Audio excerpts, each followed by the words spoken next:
kusoo dhawaada baraha bulshada ee Somali Canadian Show. Maanteeto waxaynu idiin soo bandhigi doonaa ama balaqayn doonaa arrimihii xasaasiga ah ee baarlamaanka ka dhacay. Arrimo aad iyo aad u foolxun ayay ahaayeen, dad waaweyn oo hadda la soo doortay oo dagaal iyo feer isku bilaabaya. Maxaan ka filanaynaa marka dowladdu markii ay maaragtay ay cusub la doorto ama farmaajo la doorto ama mar walba adiga waxaan weligeed arki jirnay meeshii waxaa ka dhacay fowdo dadkii dhammaayoo la dhaarinayay oo xildhibaanada waddanka dhan Soomaaliya inay hagaan laga rabay oo feer iyo farlaab isku duubtay oo mid walba ka fakarayo oon mid shakhsi ahaantiisa keliya wixii maaragtay asaga la gudboon kaliya inuu maaragtay u shaqayso oona u jeedin in dadban mas'uul ka yahay oo Soomaaliyeed.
waxaan rabnaa wax yar inaan idin socodsiin idinkoo mahadsan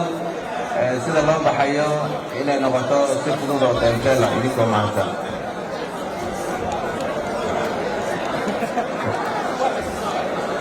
waxaan ka codsanaynaa inay isfududeeyaan.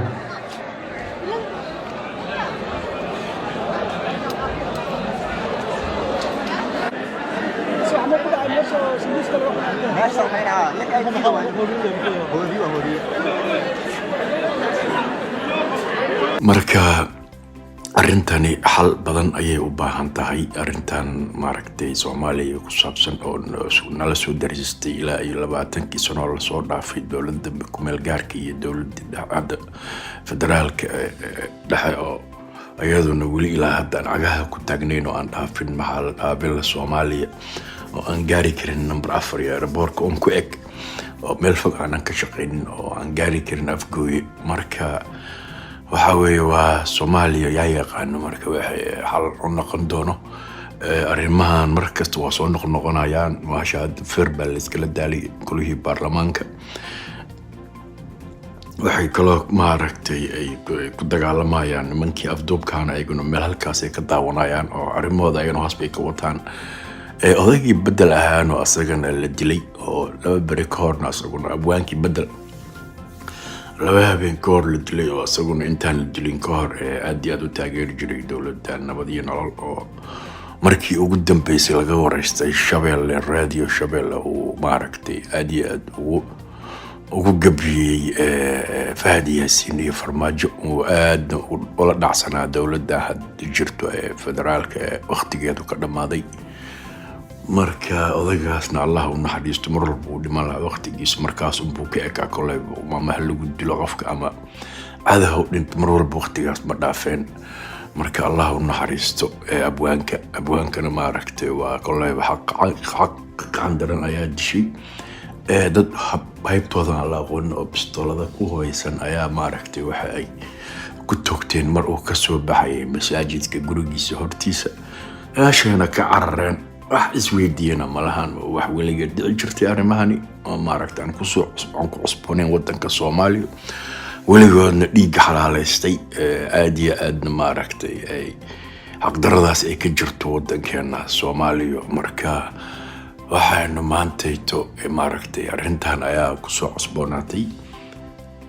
arrimiyo dhan waxa weeye waa wax xasaasi ayay marayaan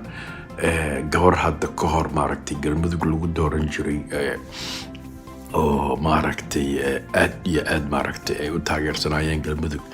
ayaa haatan ay ka shakisan yihiin markii kadib ay gadaal ka ogaadeen in ay isku hayb yihiin dowladda nabad iyo nolol oo maaragtay inay isku hayb yihiin carruur u hayso marka arrintii ayaa maaragtay 100 degree hal mar isbedeshay oo arrintii maaragtay sidii maaragtay laga filanayay ma aysan noqon marka horena kale ay kama isla fiirsan si maaragtay lama filaan ay hoosta kaga soo gashay kadibna maaragtay seefteeda ayaa la soo baxday markay kursiga ku fadhiisatay oo dadkii maaragtay iyada kor u qaaday ayay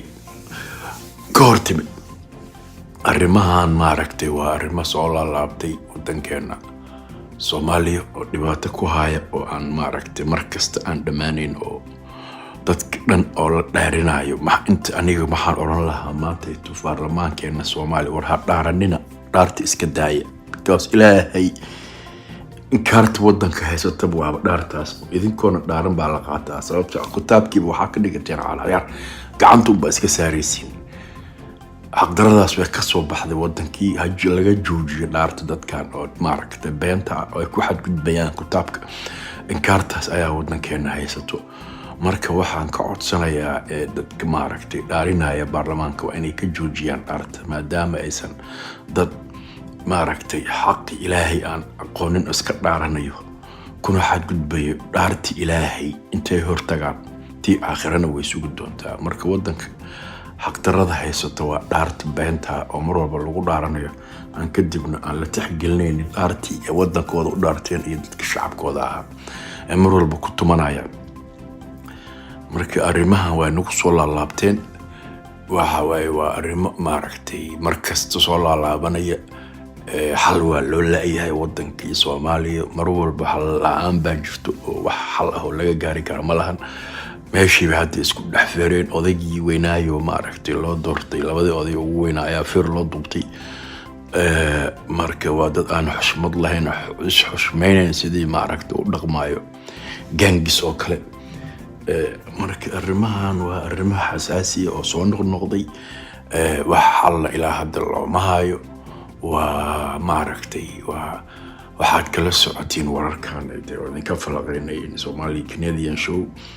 waxaan idinku codsanaynaa channelkan saara subscribe and share si aad warar maaragtay u heshiin marka waa arrintan ayaynu falaqeynaynaa maantayto dhibaanadii waa u jeedin waxay maaragtay meesha ay dadkii feer kala daalayaan ayagii waa isfeerayo maaragtay wax kala celinaya malahan sidii ciyaalkiiba u dhaqmayaan sidii dad waaweyn uma dhaqmayaan marka laba cunugoo laba ciyaal yaryaroo isdagaalayo kale u dhaqmayaan marka waa ilaahay waxa weeye waa arrin aad iyo aad soo laalaabanayso next 20 years marka ilaahay waxaan kaga baryayaa in maaragtay dadkan aniga waa u ducaynayaa inuu ilaahay la garab galo kolayba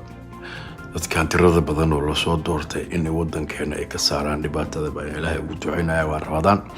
ayagana waa dad waaweyn oo ilaahay ka baqaan oo xishoodaan oo xushmeeyaan markasta waxyaalaha soo noqonaya naga joojiyaan kala socda Somali Canadian show waa sidaas iyo nabadgelyo iyo kulanti wacan